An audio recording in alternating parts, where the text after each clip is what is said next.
Innal hamdalillah nahmaduhu wa nasta'inuhu wa nastaghfiruh wa na'udzu billahi min shururi anfusina wa min sayyiati a'malina. May yahdihillahu fala mudhillalah wa may yudlil fala hadiyalah. Asyhadu an la ilaha illallah wahdahu la syarikalah wa asyhadu anna Muhammadan abduhu wa rasuluhu amma ba'du. Ya ayyuhalladzina amanu taqullaha haqqa tuqatih wa la tamutunna illa wa antum muslimun. Ya ayyuhan nasu taqu rabbakumul ladzi khalaqakum min nafsin wahidah wa khalaqa minha zawjaha wa batha minhuma rijalan katsiran wa nisaa'a wattaqullaha alladzi tasaaluna bihi wal arham innallaha kana 'alaikum raqiba. Ya ayyuhalladzina amanu taqullaha wa qulu qawlan sadida yuslih lakum a'malakum wa yaghfir lakum dhunubakum wa may yuti'illaha wa rasulahu faqad faza fawzan 'azima. I'lamu rahimakumullah fa inna khairal hadithi kitabullah wa khairal hadi Muhammad sallallahu alaihi wasallam wa syarrul umuri muhdatsatuha wa kullu bid'atin dhalalah wa kullu dhalalatin finnar. Alhamdulillah, dalam kesempatan malam hari ini dengan izin dan kudrat dari Allah Subhanahu wa taala kita bisa bersilaturahmi dalam acara daurah al-ilmiah.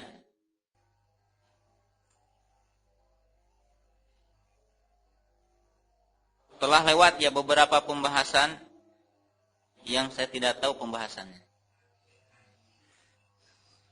Di antaranya yang telah dijelaskan adalah istilah yang disebutkan at-tasfiyah wa tarbiyah.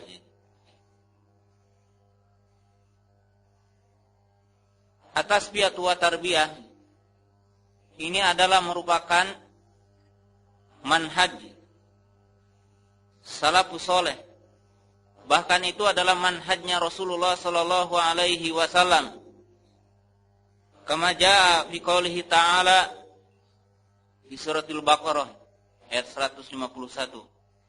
Kama arsalna fikum rasulan minkum yatlu alaikum ayatina wa yuzakkikum wa yuallimuhumul kitaba wal hikmah wa in kanu wal hikmah wa yuallimukum ma lam takunu ta'lamun.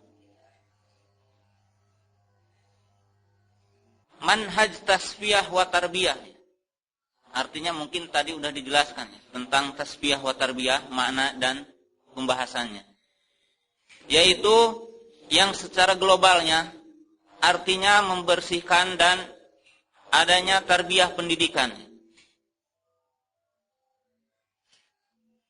Manhaj ini yang disebutkan oleh para ulama adalah sebagaimana manhajnya Rasulullah sallallahu alaihi wasallam ketika dia berdakwah kepada kaum Quraisy, ketika dia menyeru umatnya pada waktu itu,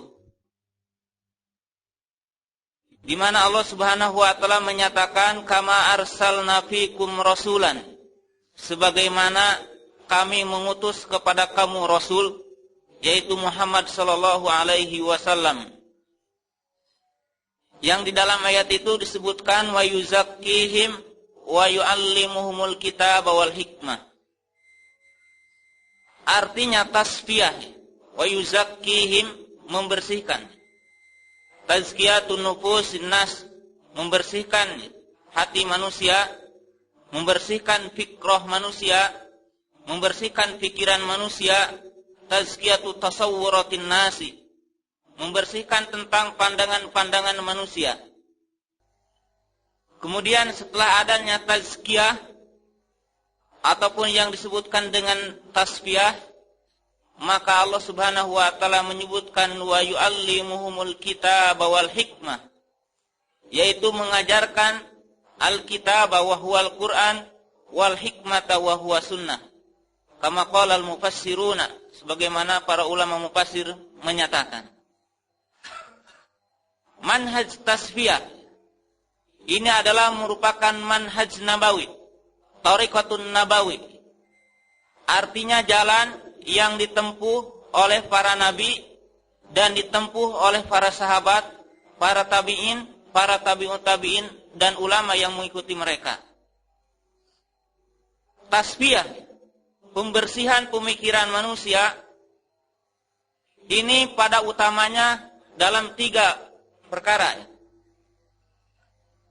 Yang pertama sebagaimana dinyatakan oleh Syekh Muhammad bin Abdul Wahhab di dalam kitabnya, mungkin antum udah pernah mempelajari kitab Al-Usulus Salasah. Kitabnya kecil tapi orang yang tadabur, orang yang mempelajari dengan betul-betul mempelajari akan mendapatkan faidah-faidah yang begitu besar. Faqala al-muallifu yajibu alaina an nata'allama arba'ata masail. Wajib bagi kita, yaitu bagi orang muslim, untuk mengetahui 4 perkara. Yang pertama adalah al-ilmu. Wa huwa ma'rifatullahi wa ma'rifatu dinil Islam wa ma'rifati nabiyhi sallallahu alaihi wasallam. Jadi artinya tasfiyatul ilmi. Jadi kalau kita akan mencari ilmu, maka ilmunya itu harus ditasbih dulu. Jadi ilmu dicari dengan ilmu. Sebab kata mu'allif rahimakumullah, yang pertama diwajibkan bagi kita adalah ilmu. Apa ilmu itu? Yang pertama adalah ma'rifatullah wa huwa tauhiduh. Yaitu mengetahui Allah Subhanahu wa taala, dan yang dimaksud bukan hanya kita mengetahui tentang adanya Allah. Yang dimaksud oleh mu'allif. Sebab kalau ma'rifat cuma tentang adanya Allah, setan juga mengetahui adanya Allah. Fir'aun pun tahu adanya Allah, tapi tidak dianggap mereka sebagai mukmin. Jadi artinya ma'rifat yang membuahkan kesananya yang disebutkan at-ta'ah, yang timbul al-inqiyad wa tauhidul lahu, yaitu pengetahuan terhadap Allah Subhanahu wa taala yang menimbulkan orang itu taat kepadanya dan tunduk kepadanya dengan bertauhid kepadanya. Kemudian yang kedua adalah mengetahui dinil Islam. Yang ketiga adalah mengetahui Nabi sallallahu alaihi wasallam. Fatasbiyah, maka tasbiyatu nufusina wa tasbiyatu tasawwaratuna, maka membersihkan pandangan kita dan hati kita berawal daripada asas ini, yaitu pembersihan daripada pemahaman tentang tauhid. Kenapa dikatakan begitu? Sebab pada intinya yang pertama yang harus dipelajari oleh manusia adalah tauhid. Sedangkan telah terjadi penyelewengan, telah terjadi penyimpangan dalam mafhumut tauhid, dalam pemahaman dan pandangan manusia terhadap tauhid. Maka pembahasan hari ini, walaupun sebelumnya tidak ada konfirmasi, baru tadi siang, berjudul Aqidatus Sahihah wa Tauhidus Sahihah hiyal asasu dinuna. Jadi materi hari ini, malam ini, akidah yang benar, tauhid yang benar adalah merupakan asas din kita. Artinya di sini bahwa pembahasan malam ini kita akan jelaskan beberapa masalah. Yang pertama mafhumul akidah, tentang pengertian akidah, dan yang kedua adalah tentang mafhumut tauhid, tentang pengertian tauhid, wa inhirafatun nasi fi mafhumihima. Dan telah terjadinya salah penilaian, salah pandangan tentang dua masalah ini, akidah dan tauhid.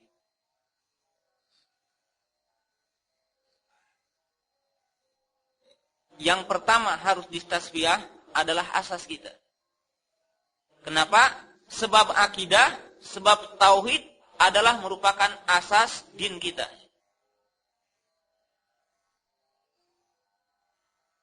Ajma'al ulama, telah sepakat para ulama bahwa syariat Islam itu hakikatnya ada dua. I'tiqadiyat, yang kedua adalah amaliyat. Jadi syariat Islam, para ulama membagi kepada dua. Yang disebutkan i'tiqadiyat, yang berkaitan dengan i'tiqad, itu akidah. Dan yang kedua adalah yang berkaitan dengan amaliyah, yang disebutkan dengan ubudiyah. Ini adalah kaitan yang disebutkan oleh para ulama.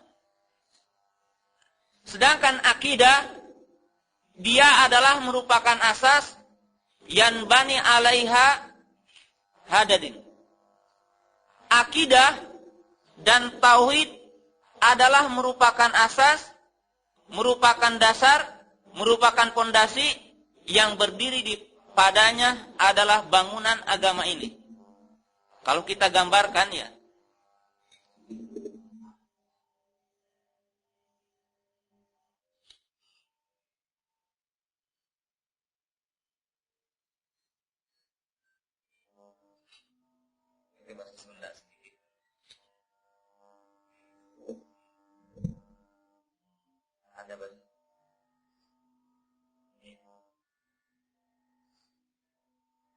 apa tadi sampai apa?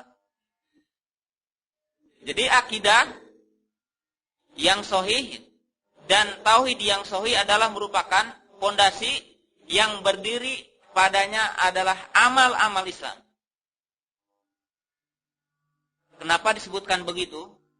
Sebab amal yang tidak berdasarkan kepada akidah yang sahih, kepada tauhid yang sahih, maka amalnya ini adalah haba'an mansuro. Ditolak. Amalnya itu tidak ada ditimbang oleh Allah Subhanahu wa ta'ala. Contohnya apabila kita tauhidnya tidak beres, ataupun kita musyrik. Allah Subhanahu wa ta'ala berfirman, la in asyrokta lahabito amalu. Seandainya engkau syirik, maka amal kalian ini semuanya adalah batal. Jadi amalnya ini adalah batal, sia-sia. Maka yang perlu ya, pertama ya, dibereskan di dalam masyarakat ini adalah tauhid, adalah akidah. Kata para ulama disebutkan al-aqidatus shahihah huwa dafi lil amali sholih. Akidah yang sahih, tauhid yang sahih adalah merupakan motivasi, merupakan pendorong akan terjadinya amal soleh. Kenapa ya sekarang manusia tidak beramal soleh? Amal soleh itu adalah amal yang memberikan manfaat, baik bagi manusia di dunia ataupun bagi dirinya nanti di akhirat. Nah sedangkan ya terjadinya sekarang ya fitnah yang besar. Sekarang orang ya mengadakan simposium, mengadakan seminar bagaimana keluar daripada fitnah ini. Bagaimana keluar daripada tindasan ini. Orang ramai. Mulai daripada perguruan tinggi sampai ke SD mengadakan simposium, mengadakan seminar bagaimana keluar. Itu tidak akan bisa keluar daripada fitnah ini sebelum manusia ini membereskan akidah. Sebab kata Allah Subhanahu wa ta'ala, seandainya kalian itu bertakwa, maka lapatahna alikum barakati minas sama. Seandainya kalian itu bertakwa kepada Allah Subhanahu wa ta'ala, artinya bertakwa itu adalah orang yang akidahnya sahih dan tauhidnya benar. Maka Allah Subhanahu wa ta'ala akan menurunkan barokah, akan menurunkan kenikmatan dari langit. Jadi di sini kita akan jelaskan tentang tasbih yang tadi diterangkan sore, dengan hubungan dengan akidah ini. Jadi yang paling pertama harus dibereskan, harus ditasbiyah adalah akidah. Sebab saya yakin ya, banyak ya. Bahkan kita sebutkan ya, bangsa Indonesia ini masih 70% ya, itu adalah memahami akidah, memahami tauhidnya salah. Sehingga pantas kalau fitnah itu terkait kepada kita. Kenapa? Sebab kebanyakan salah memahami tentang akidah dan tauhid ini. Jadi kemudian ya, yang kedua di pembahasannya bahwa tauhid ini, akidah ini adalah hukumnya fardu ain. Jadi mempelajari akidah dan tauhid ini adalah hukumnya fardu ain. Sebab ilmu kata para ulama ada dua ya. Ada yang hukumnya fardu ainin, ada yang hukumnya fardu kifayah.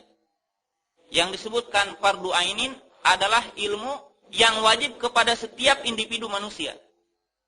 Sedangkan fardu kifayah adalah ilmu yang seandainya ada orang yang melaksanakan itu ataupun yang mempelajari itu, maka tidak berdosa kepada yang lainnya. Jadi sakotol baki, jadi tidak diwajibkan kepada yang lainnya. Yang seperti apa yang disebutkan dengan ilmu fardu ain? Disebutkan oleh mu'alif ya, yaitu Syekh Muhammad bin Abdul Wahhab, yajibu alaina, mengetahui katanya arba'ah masail. Yang pertama adalah ilmu. Apa katanya al-ilmu itu? Adalah ma'rifatullah, mengetahui tentang Allah. Wahwa tauhid, yaitu tauhid. Jadi di antara yang diwajibkan kepada setiap individu manusia adalah mempelajari tauhid. Kemudian yang kedua, contohnya, sekedar contoh. Umpamanya kaifiyatul wudu, tata cara wudu. Kaifiyati salat, tata cara salat. Kaifiyatul haji, tata cara haji. Kaifiyatul saum, tata cara saum. Ini adalah semuanya adalah fardu ain. Ijmalan tapi secara globalnya. Tidak ya, kalau masalah khilafiyah, masalah perbedaan ulama itu tidak diwajibkan kepada setiap anggota ataupun setiap individu. Ada ilmu itu yang sifatnya apa?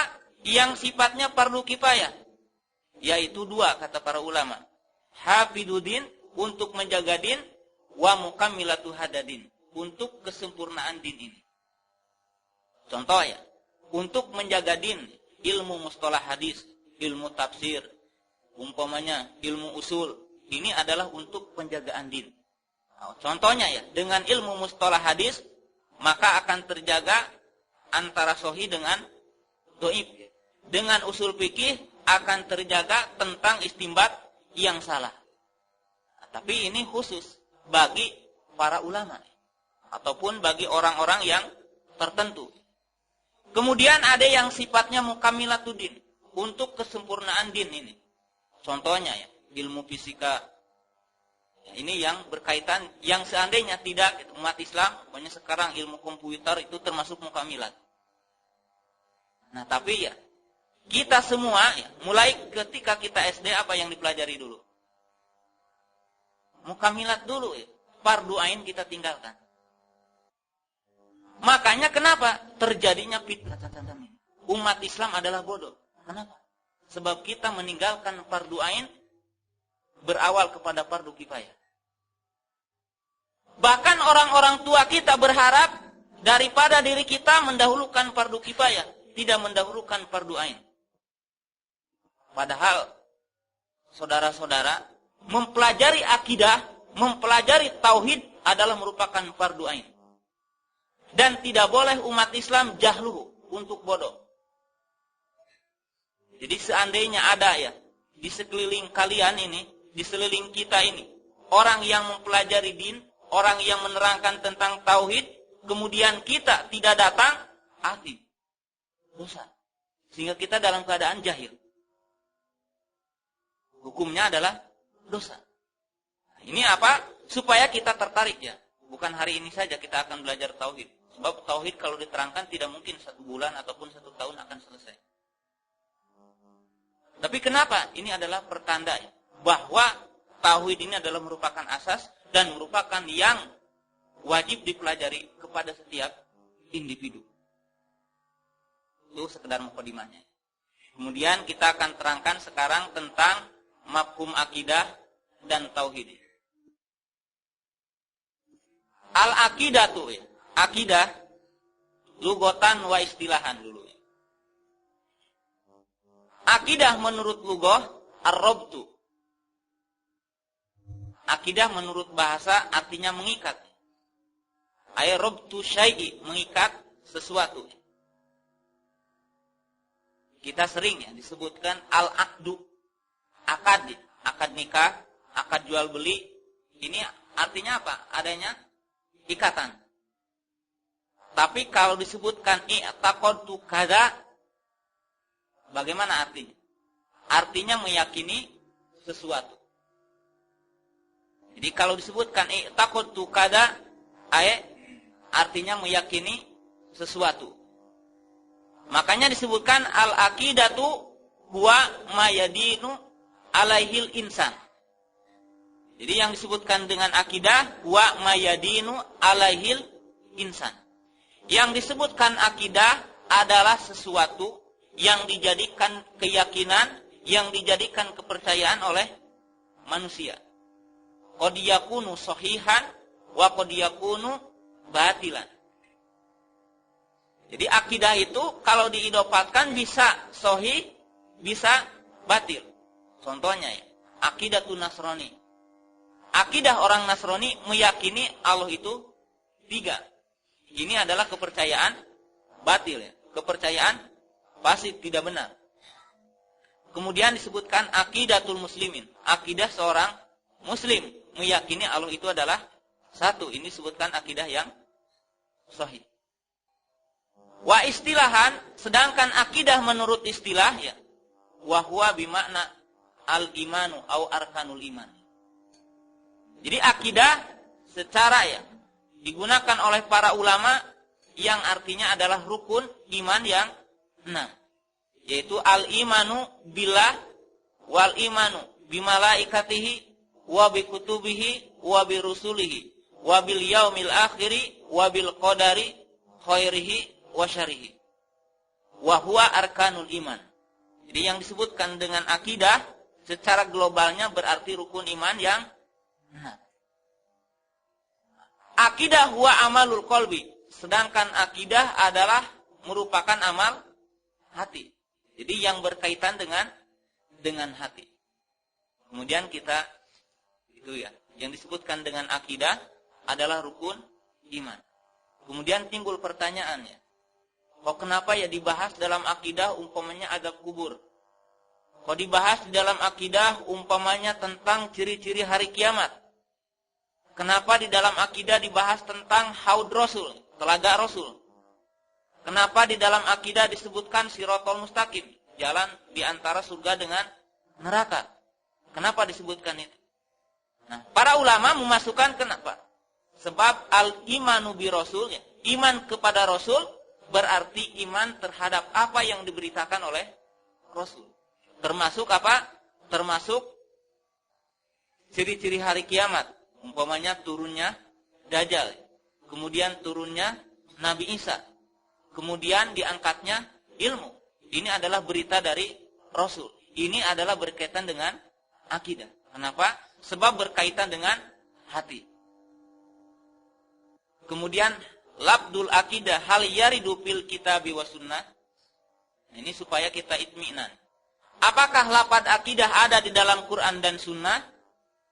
Nah ini bihafsil istiqra ya, ulama berdasarkan penelitian para ulama lam yaji minal kitabi was sunnah labdul akidah. Kata para ulama tidak ada ya di dalam Al-Quran dan sunnah lafaz akidah.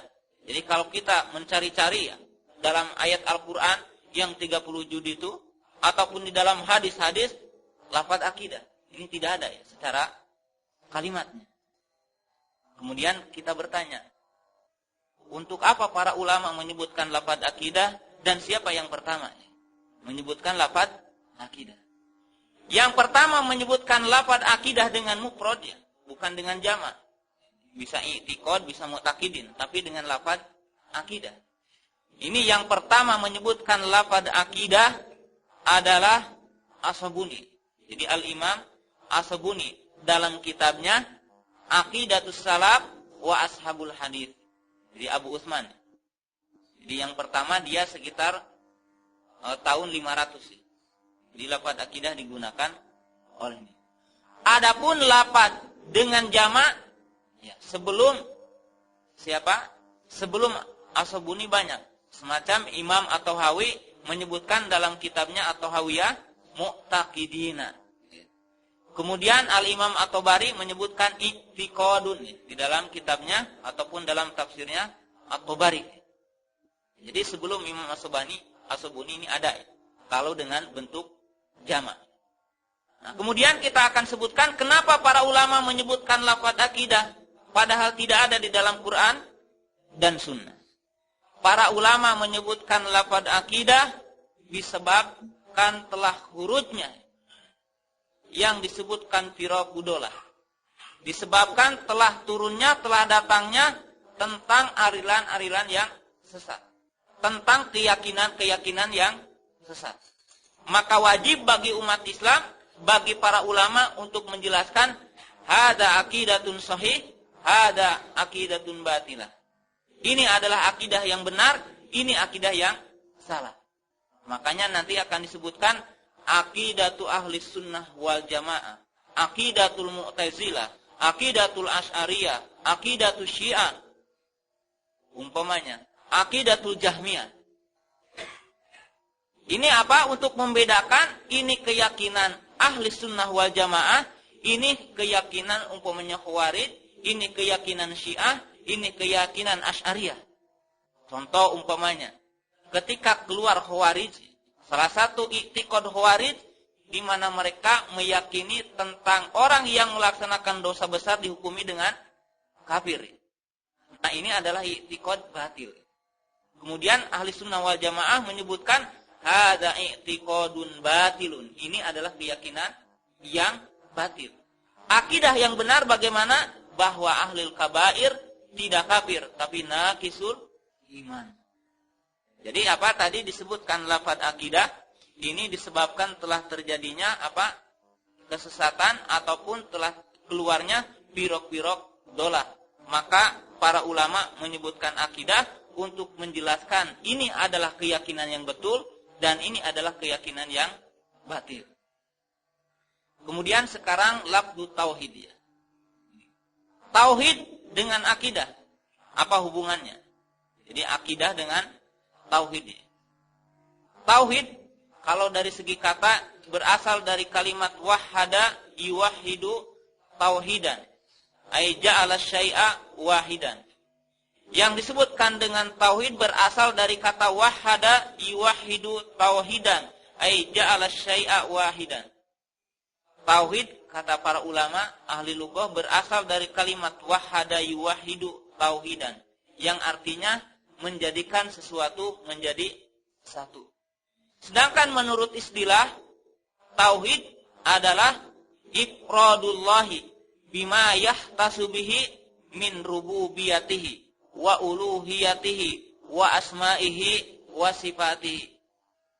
Sedangkan tauhid menurut syara'id, menurut istilah ifradullahi ta'ala, mengesahkan Allah subhanahu wa ta'ala bima yahtasu bihi, terhadap sesuatu yang dikhususkan bagi Allah subhanahu wa ta'ala min rububiyatihi, daripada rububiyahnya.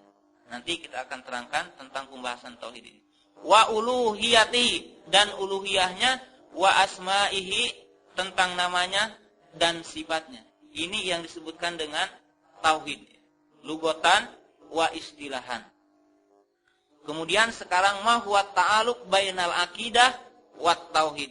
Apa hubungan antara akidah dengan tauhid?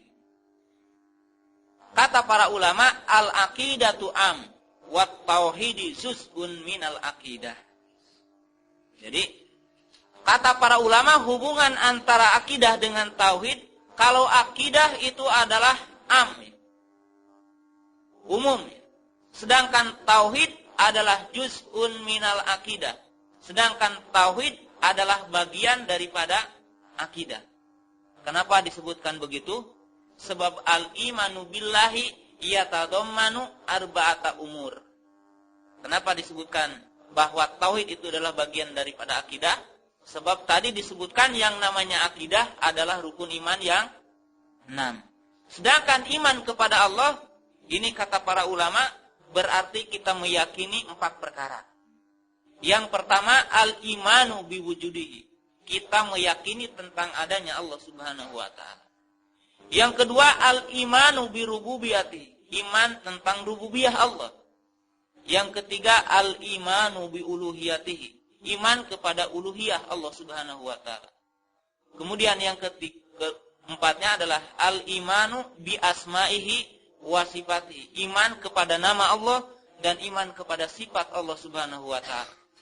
Jadi ini adalah hubungan dengan tauhid dan akidah. Kemudian pembahasan yang selanjutnya adalah tentang hakikatut tauhid. Tadi disebutkan jadi akidah karena terlalu luas gitu pembahasannya, maka yang akan diterangkan hari ini adalah juz'i minal akidah wa huwa tauhid. Jadi bagian daripada pembahasan akidah yaitu tentang tauhid. Tauhid tadi disebutkan adalah keyakinan ataupun menjadikannya kita sesuatu menjadi satu. Kemudian kalau disebutkan tauhidullahi, kalau diidobatkan kepada Allah, berarti kita meyakini bahwa Allah itu adalah satu, esa. Tapi bukan berarti bahwa kita menjadikan Allah satu. Tapi artinya apa? Al-imanu bi anallaha munfarid. Iman dan meyakini bahwa Allah itu adalah satu. Wa aqsamut tauhid salasatun. Sedangkan pembagian tauhid ada 3. Jadi tauhid ada 3. Wa huwa tauhid rububiyah, tauhid uluhiyah, dan tauhid asma wa sifat. Jadi pembagian tauhid ada 3. Yang kita pelajari tauhid itu ada 3. Yang pertama adalah tauhid rububiyah. Apa artinya tauhid rububiyah? Tauhidullahi bi'af'alihi. Jadi yang disebutkan dengan tauhid rububiyah adalah mengesahkan Allah Subhanahu wa taala bi'af'alihi di dalam pekerjaannya. Wa huwa yashmulu salasata umurin. Jadi keyakinan, keimanan kita bahwa Allah Subhanahu wa taala esa dalam pekerjaannya. Dalam af'alnya. Wa huwa yashmulu salasata umurin. Dan tauhid rububiyah intinya mencakup 3 perkara. Yang pertama, al-imanu bi annahu huwal khaliq. Yang pertama, beriman dan meyakini bahwa Allah ini adalah pencipta alam semesta. Termasuk kita ya, manusianya. Dan segala yang ada di muka bumi dan di langit ini adalah ciptaan Allah Subhanahu wa ta'ala. Dalilnya apa? Allahu khaliqu kulli syai'in. Allah adalah pencipta segala sesuatu yang ada di muka bumi dan di langit ini. Kemudian dalam ayat yang lain, ala lahul khalqu wa lahul amru. Jadi penciptaan dan urusan itu kepunyaan Allah Subhanahu wa ta'ala. Kemudian yang kedua adalah al-imanu bi anallaha mudabbirul hadihil alam. Yang kedua adalah al-imanu, beriman bi anallaha, bahwasanya Allah Subhanahu wa taala huwa mudabbiru, yang mengurus, yang mengatur hadal alam. Ini alam semesta. Jadi diciptakan kemudian diurus oleh Allah Subhanahu wa taala.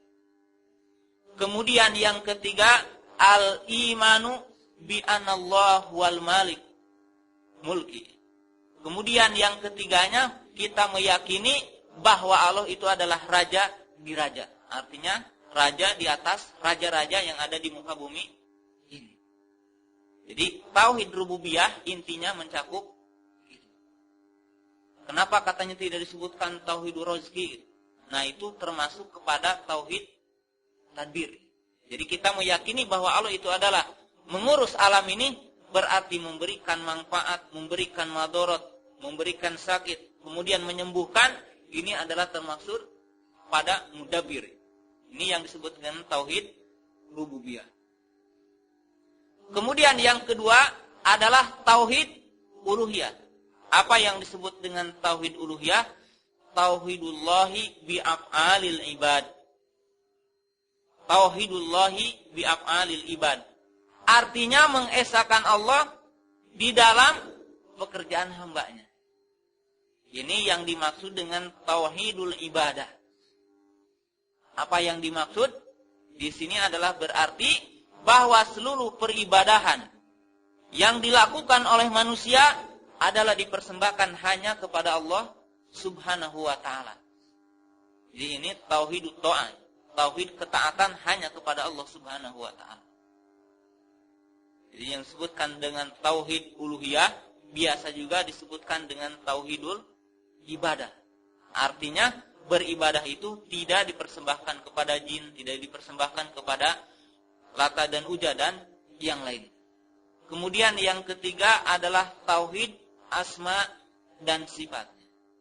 Apa yang disebutkan dengan tauhid asma wa sifat?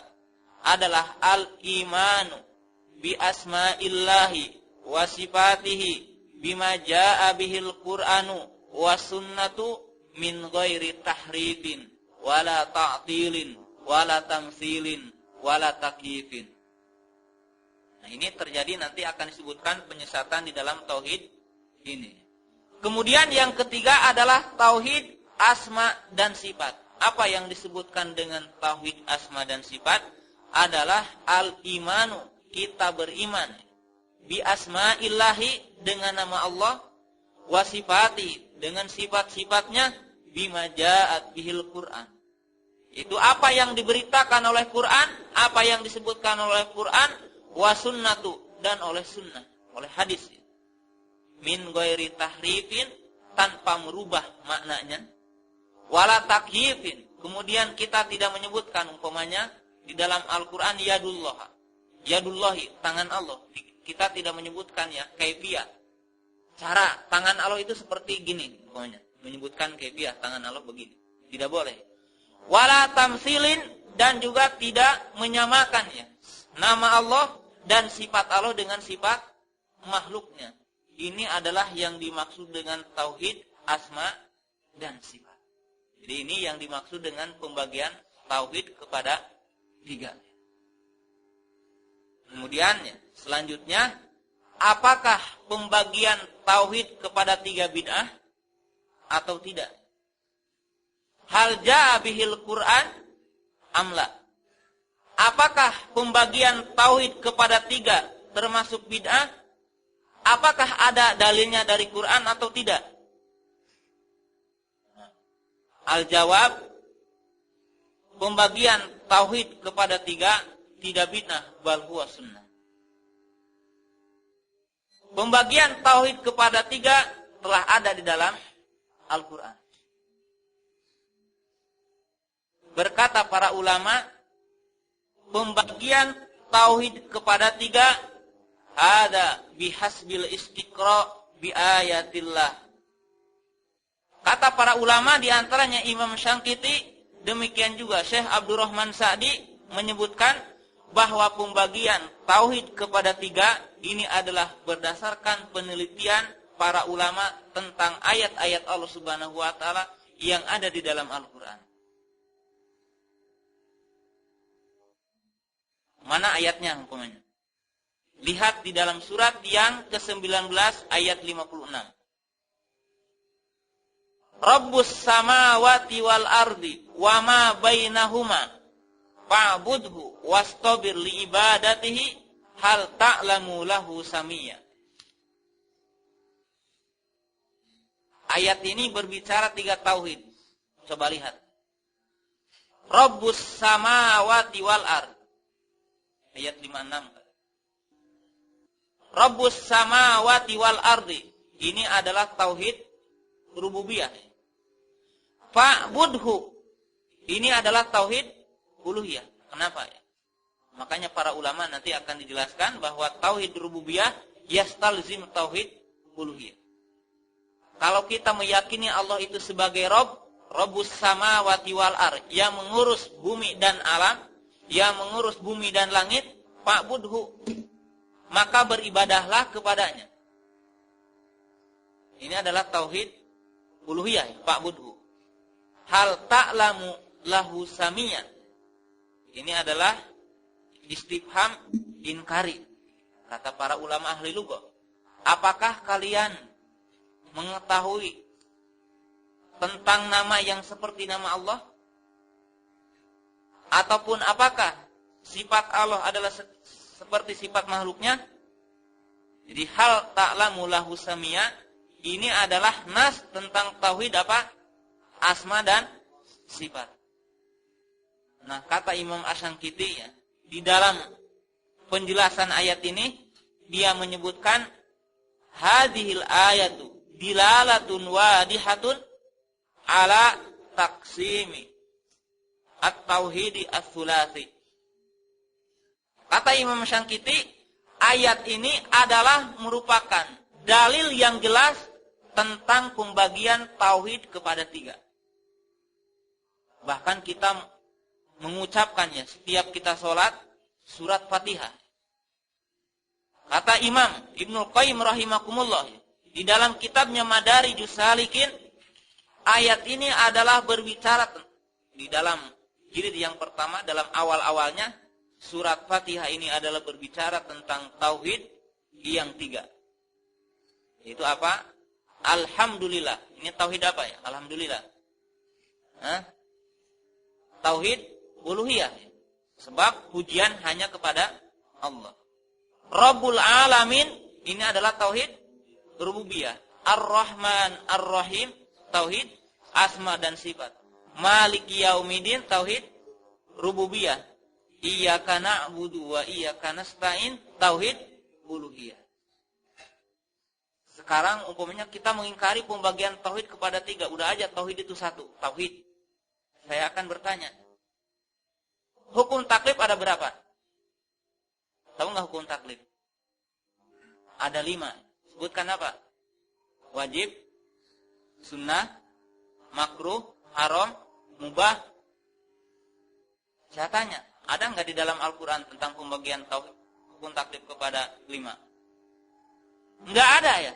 Di dalam sunnah tidak disebutkan bahwa ini harus dibagi kepada 5. Wajib, sunnah, udah aja. Perintah Allah itu satu. Ini artinya akan menghilangkan keilmuan dan akan mengingkari hukum. Kalau kita menyebutkan bid'ah, berarti harus membid'ahkan tentang pembagian hukum taklif kepada 5. Sebab ada kitab ya dulu, Sirojin Abbas kalau nggak salah, dia menyebutkan bid'ah ya.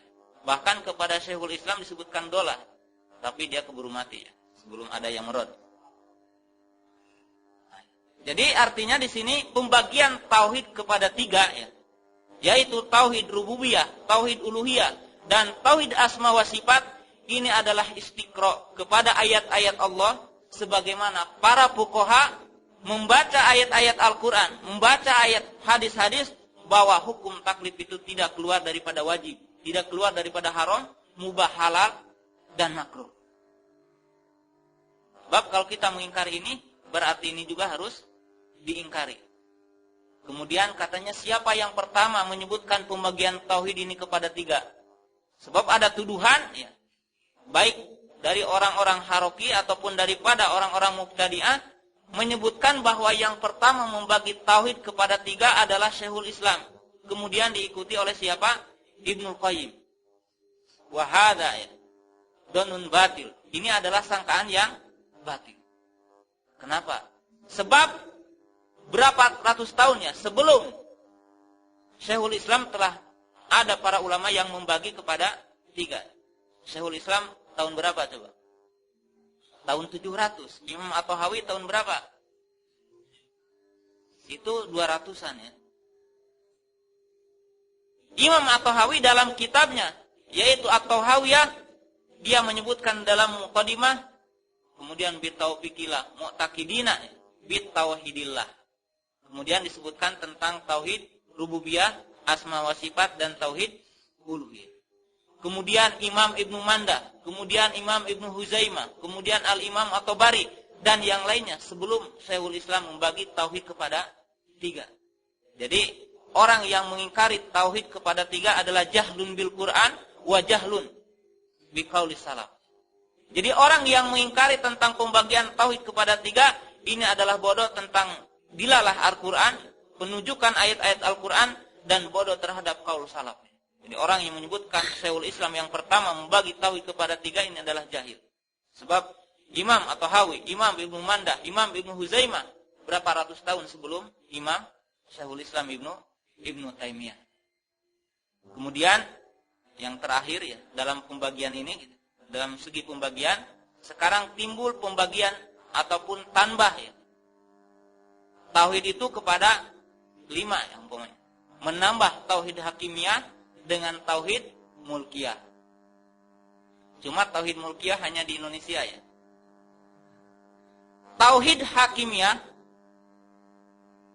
apakah pembagian tauhid kepada tauhid hakimiyah ataupun menyebutkan tauhid hakimiyah syai'an mustaqilan. Artinya tauhid hakimiyah dikeluarkan daripada 3 tauhid yang tadi. Apakah ini sunnah atau bid'ah?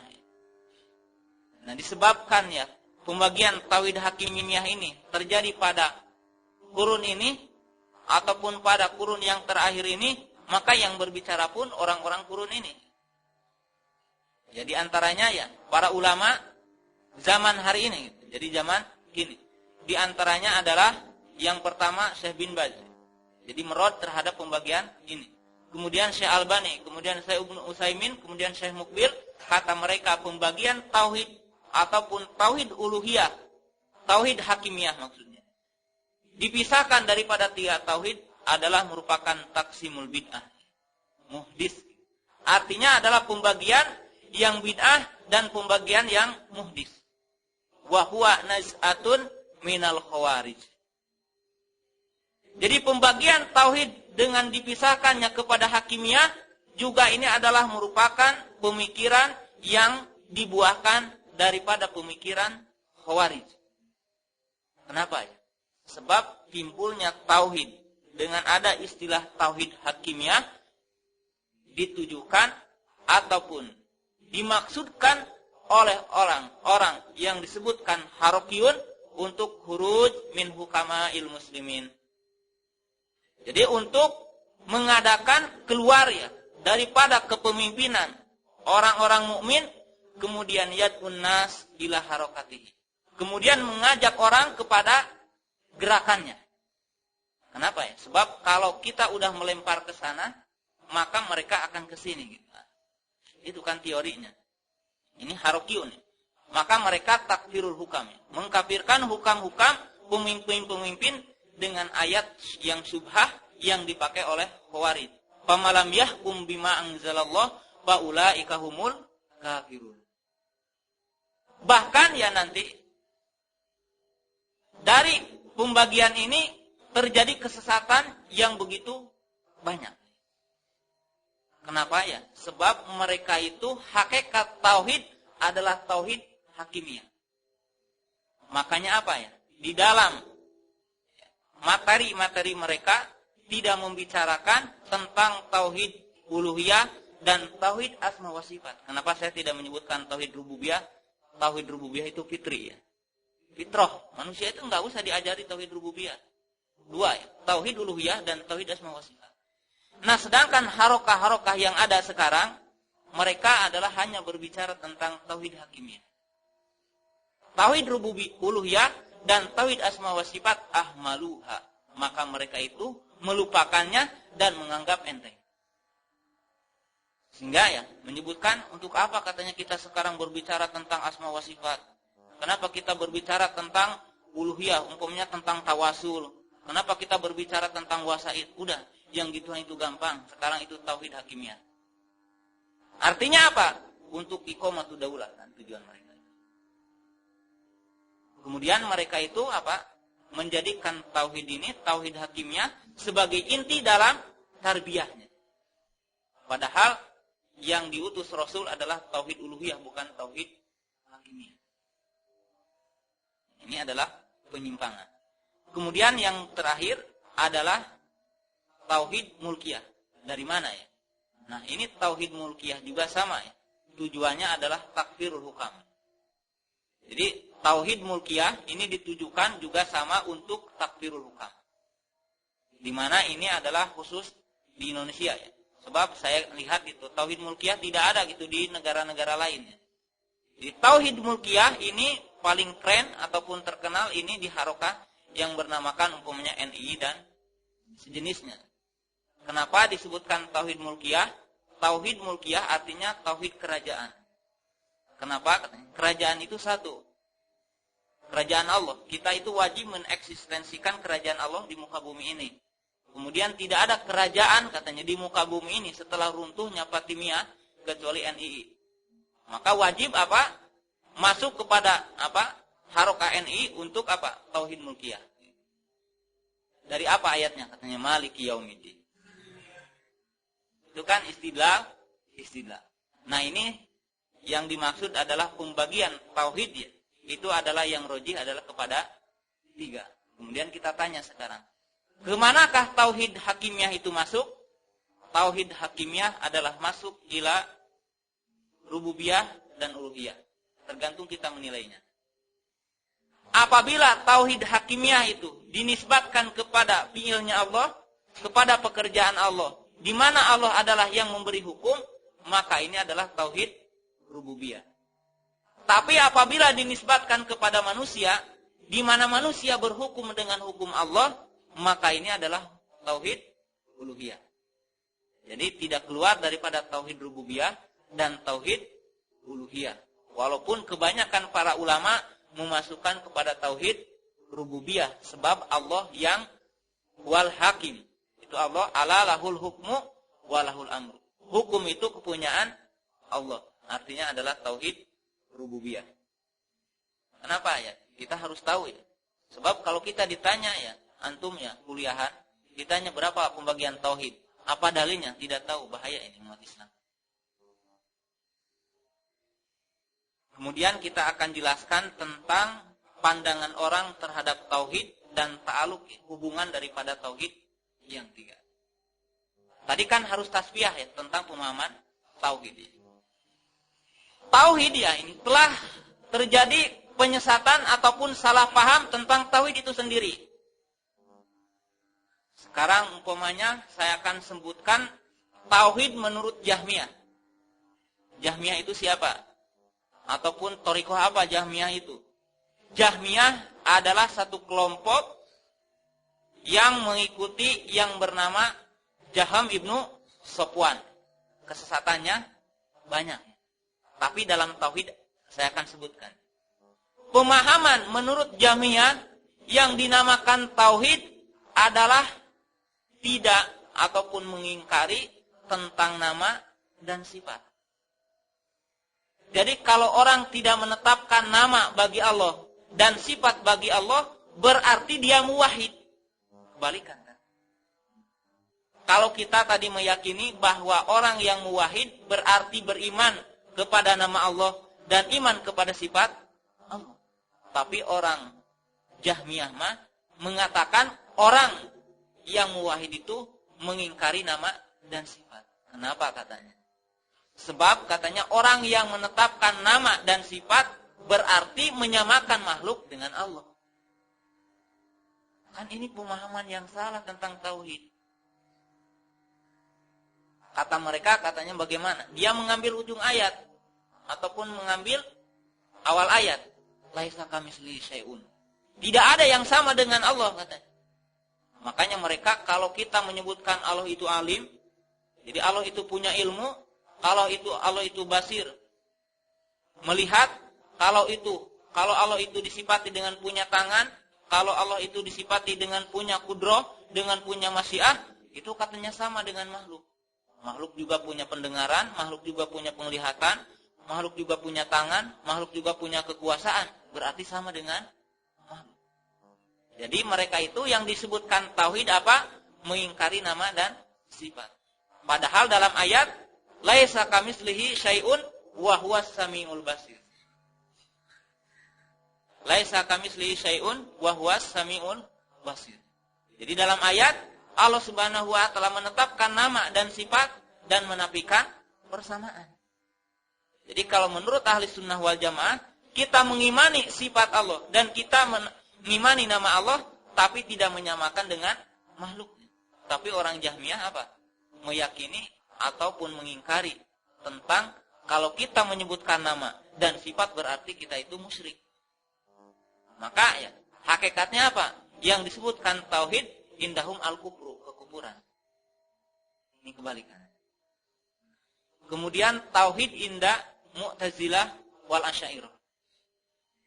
Tauhid ya, menurut Mu'tazilah dan Asy'ariyah itu cuma tauhid rububiyah. Ini harus paham ya, penyesatannya. Menurut orang-orang Mu'tazilah, menurut orang-orang Asy'ariyah, Mu'tazilah itu adalah pengikutnya atau Ibnu Wasil. Wasil Ibnu Ato ya. Ini supaya tidak ngantuk ya. Wasil Ibnu Ato ya. Di mana dia ataupun kelompok ini mempunyai keyakinan yang disebutkan tauhid ini cuma tauhid rububiyah. Kenapa ya disebutkan begitu? Sebab kata mereka yang disebutkan tauhid itu wahidun fi dzatihi la qasima lahu, wahidun fi sifatihi la syabiha lahu, wahidun fi af'alihi la nadhira lahu. Jadi kalau tauhid menurut Mu'tazilah dan Asy'ariyah tiga ya, ada tiga. Tauhid menurut orang-orang Mu'tazilah dan orang-orang Asy'ariyah ada tiga, sama dengan ahli sunnah, tapi beda isinya. Kalau ahli sunnah menyebutkan tiga, mereka pun menyebutkan tiga, tapi isinya beda. Wahidun fi dzatihi la qasima lahu, wahidun fi dzatihi la qasima lahu, wa wahidun fi sifatihi la syabiha lahu, wa wahidun fi af'alihi la nadhira lahu. Kata mereka yang disebutkan tauhid itu adalah kita meyakini wahidun fi dzatihi. Allah katanya esa dalam zatnya. La qasima lahu. Tidak ada bagian. Tidak ada juz'inya. Nanti kita akan terangkan apa maksudnya. Wahidun fi sifatihi la syabiha lahu. Allah itu satu dalam sifatnya, tidak ada yang menyamai. Apa tujuan mereka ya? Mu'tazilah dan Asy'ariyah. Tujuannya disebutkan wahidun fi dzatihi wa wahidun fi sifatihi, ini mengingkari tentang sifat. Mereka mengimaninya cuma nama. Jadi Allah itu punya nama tapi tidak punya sifat. Jadi Allah itu disebutkan namanya alim tapi tidak punya ilmu. Allah itu dinamai qadir tapi tidak punya qudrah, tidak punya kekuatan. Ini menurut kepercayaan mereka. Wa wahidun fi af'alihi, dan Allah itu satu dalam af'alnya. Yang dimaksud adalah tauhid rububiyah. Wal masyhuru indahum, sedangkan yang masyhur menurut mereka yang mana? Wa nau'u ats-tsalis, adalah jenis yang ketiga. Nah, ini kenapa ya saya terangkan? Sebab ini terjadi di negara kita dan khususnya di perguruan tinggi ataupun di sekolah-sekolah yang ada, cuma sampai sini. Jadi tauhid menurut Mu'tazilah adalah hanya mengakui bahwa Allah itu sebagai pencipta. Tidak ada tauhid uluhiyahnya. Makanya kenapa ya masyarakat kita musyrik sambil mengakui adanya Allah? Kenapa orang kita musyrik? Masyarakat kita musyrik sambil tahu yang memberikan rezeki Allah. Kenapa? Sebab memang pelajaran tauhid itu cuma tauhid rububiyah. Makanya orang-orang Mu'tazilah, orang-orang Asy'ariyah itu mengartikan kalimat la ilaha illallah yang seharusnya arti yang benar. La ma'buda bihaqqin illallah. Tidak ada yang berhak untuk diibadahi kecuali Allah. Tapi mereka mengartikan kalimat la ilaha illallah, la ikhtira'a, la khaliqa illallah. Tidak ada yang mencipta kecuali Allah. Saya tanya, mungkin kalau ada dari YIN ataupun dari sekolah-sekolah? Coba. Apakah dipelajari di dalam kitab Ulumuddin ataupun jurusan akidah dipelajari ya, Usuluddin tentang hakikat tauhid uluhiyah? Saya tanya. Enggak ada itu ditanya tentang syarat la ilaha illallah yang 7, enggak ada. Tapi mereka kebanyakan apa? Kebanyakan mempelajari tentang bagaimana kita itu mencapai keimanan tentang adanya Allah. Berapa semester ya mempelajari tentang adanya Allah. Padahal anak kecil pun ditanya, siapa yang menciptakan, pasti menyebutkan Allah. Jadi yang dipelajari sama Mu'tazilah, sama Asy'ariyah, hakikatnya adalah tauhidul musyrikin. Wa huwa tauhidus syayatin. Kenapa disebutkan gitu? Sebab orang-orang musyrik, wala in sa'altahu man khalaqas samawati wal arda la yaquluna Allah. Sebab orang-orang musyrik pun kalau ditanya siapa yang menciptakan bumi dan langit, mereka menyebutkan Allah. Coba kalau kita mempelajari ya di pesantren-pesantren, begitu besarnya pesantren yang dipelajari cuma menyebutkan adanya Allah, miskin. Pantas ya datang dari pesantren jadi dukun. Iya. Dari pesantren jadi tukang santet. Kenapa? Ya yang dipelajarinya cuma menyebutkan adanya Allah. Tidak tahu tentang tauhid uluhiyah. Tidak tahu tentang hakikat syirik. Tidak tahu tentang hakikat tauhid yang benar. Tentang tauhid asma wa sifat. Kenapa? Sebab yang pelajari cuma menyebutkan adanya Allah subhanahu wa ta'ala. Nah, ini yang disebutkan tauhid menurut Mu'tazilah dan Asy'ariyah. Dan yang dipelajari dan dipahami oleh masyarakat kita cuma sampai di situ. Sekarang yang ketiga, tauhid menurut Sufiyah. Tauhid menurut Sufiyah ada 2 ya intinya. Walaupun mereka menyebutkan ada 3 fana. Ada istilah fana.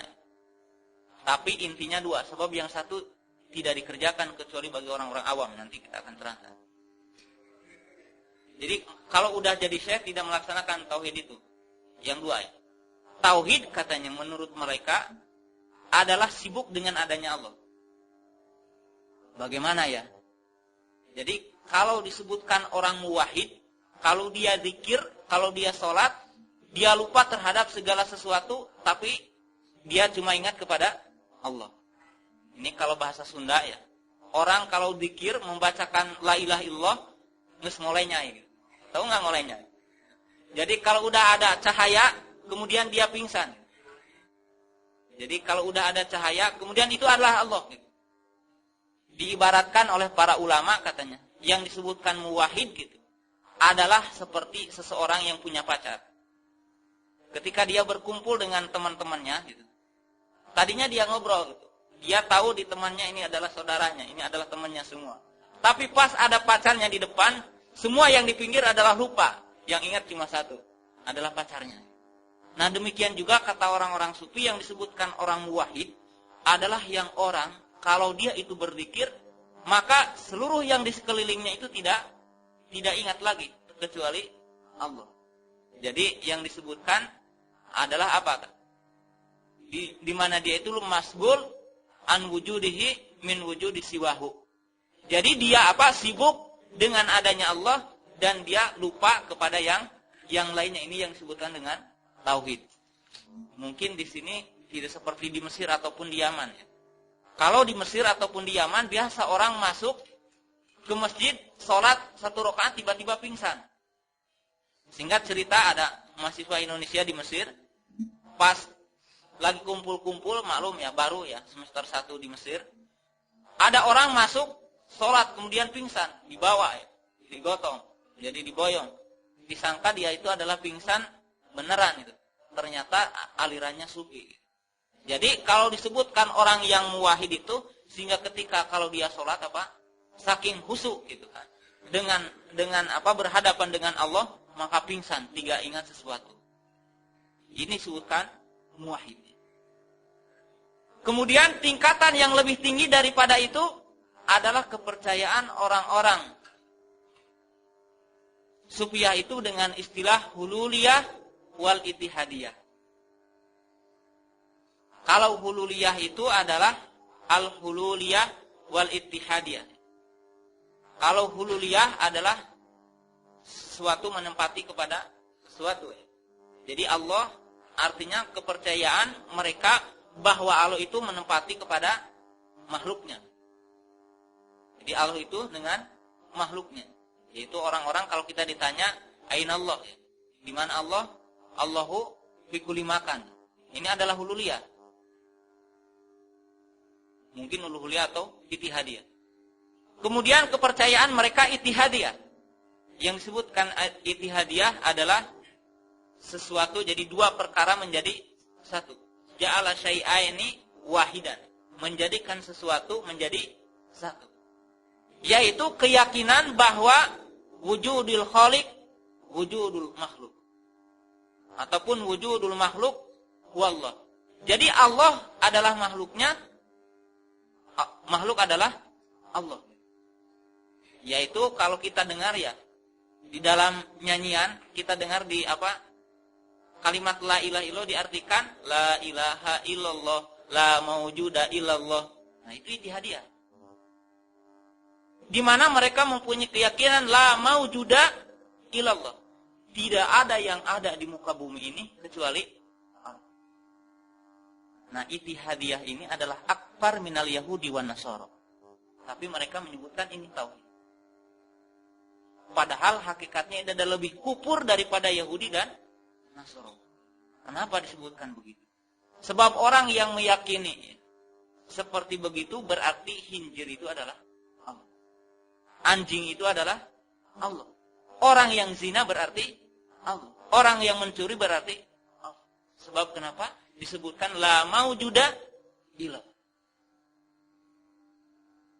Kemudian disebutkan akbar minal yahudi wan nasara. Lebih kufur daripada Yahudi dan Nasara. Nasara disebutkan mereka itu adalah ittihadiyahnya khusus ya. Sedangkan orang-orang Islam yang mengaku mengitisabkan kepada Islam umum.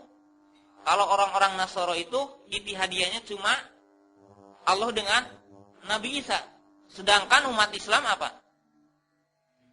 Semuanya dengan khinzir, dengan anjing, dengan babi, kemudian dengan binatang-binatang yang lain. Itu adalah Allah bersatu. Tapi kalau orang-orang Nasrani cuma menyebutkan Allah dengan Nabi Isa, dengan yang lainnya enggak. Bahkan mereka itu Allahu salisu, Allah itu ada tiga. Nah, ini maka disebutkan jadi akbar, lebih kufur daripada Yahudi dan Nasrani. Kita tanya, apakah ya tauhid yang tadi ada enggak di pada masyarakat kita? Semuanya ada. Kalau ke kota Tasik mungkin yang dinamakan Sufiyah itu mungkin disebutkan 80% akidahnya Sufiyah dan Asy'ariyah. Jadi yang namanya mafhum tauhid, pengertian tauhid di bangsa ini adalah jauh. Sekarang kita akan terangkan tentang pembahasan terakhir adalah at-ta'aluq baina hadhil aqsam. Hubungan di antara tauhid yang tiga ini. Apa hubungannya? Sehingga kita akan memahami tashih ya, ataupun tasbiyah, pemberesan tentang makna tauhid yang benar ini.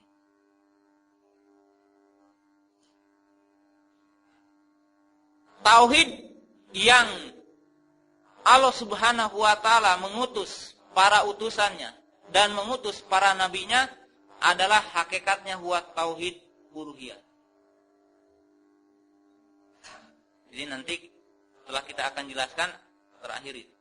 Sekarang kita akan jelaskan at-ta'aluq, hubungan bainat hadhil aqsam, di antara pembagian ini.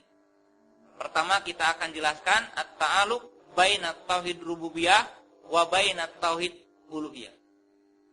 Hubungan di antara tauhid rububiyah dan tauhid uluhiyah. Hubungannya dengan dua kaidah. Tauhid rububiyah yastalzim tauhid al-uluhiyah. Jadi hubungannya tauhid rububiyah yastalzim tauhid ar-rububiyah. Ini kaidah pertama. Tauhid rububiyah yastalzim tauhid al-uluhiyah. Kaidah pertama. Kaidah yang kedua, tauhid uluhiyah yatadamman tauhid ar-rububiyah. Tauhid uluhiyah yatadamman tauhid ar-rububiyah.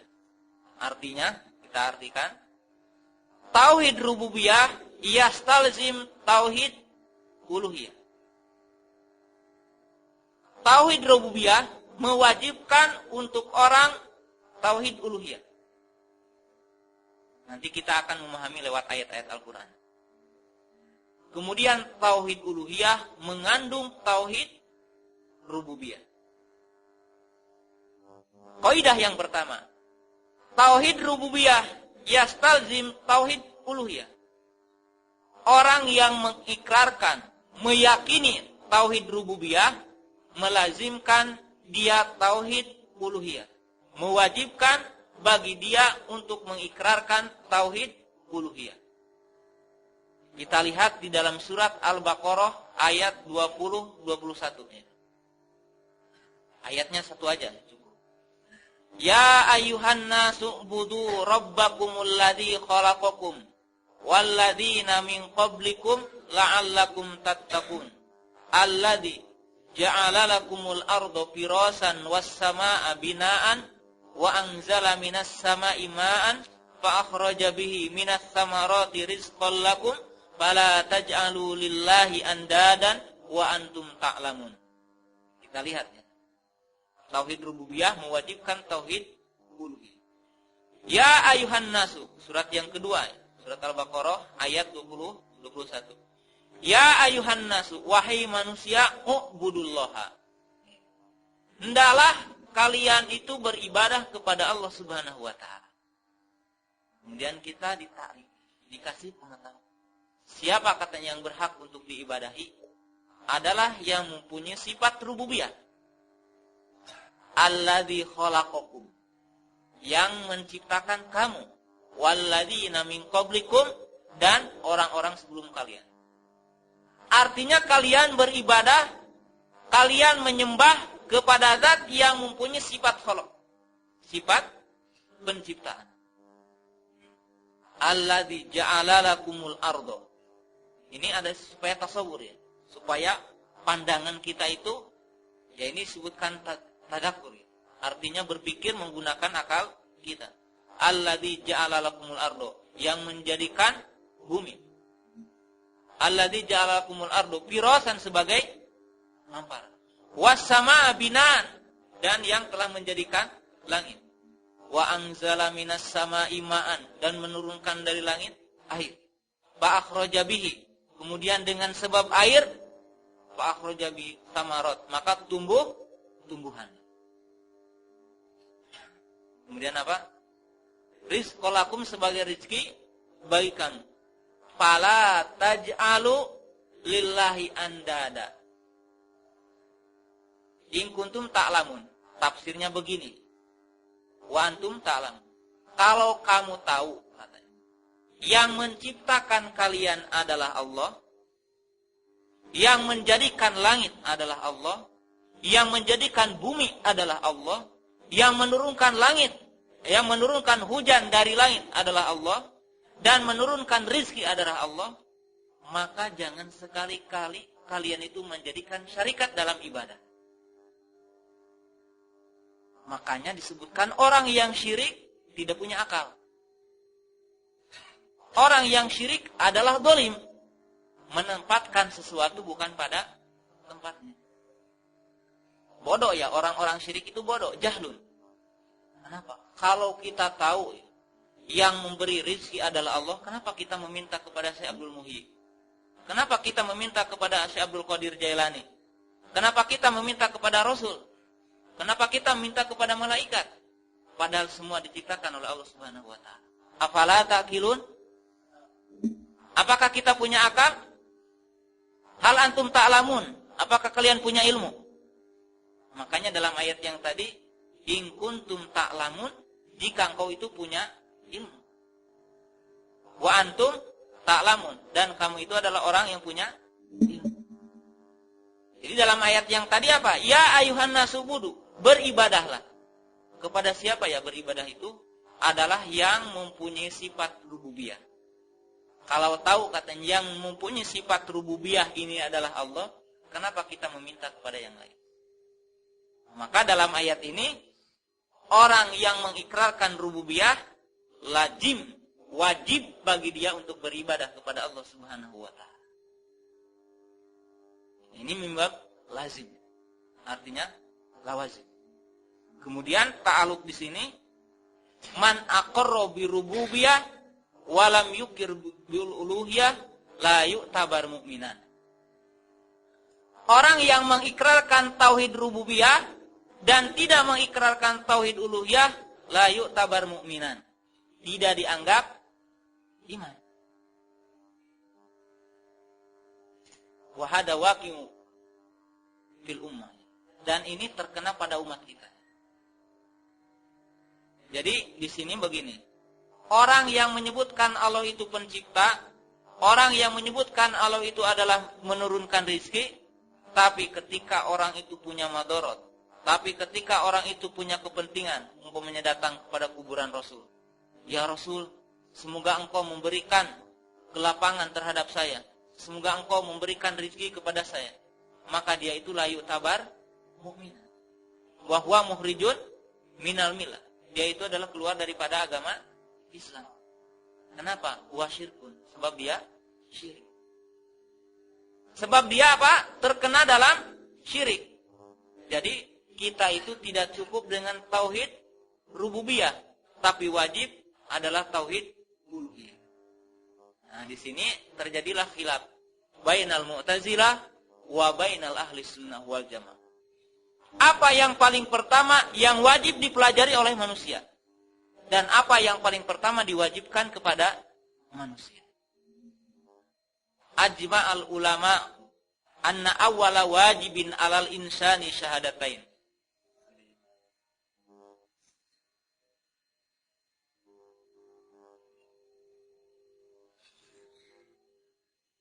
Setengah 10.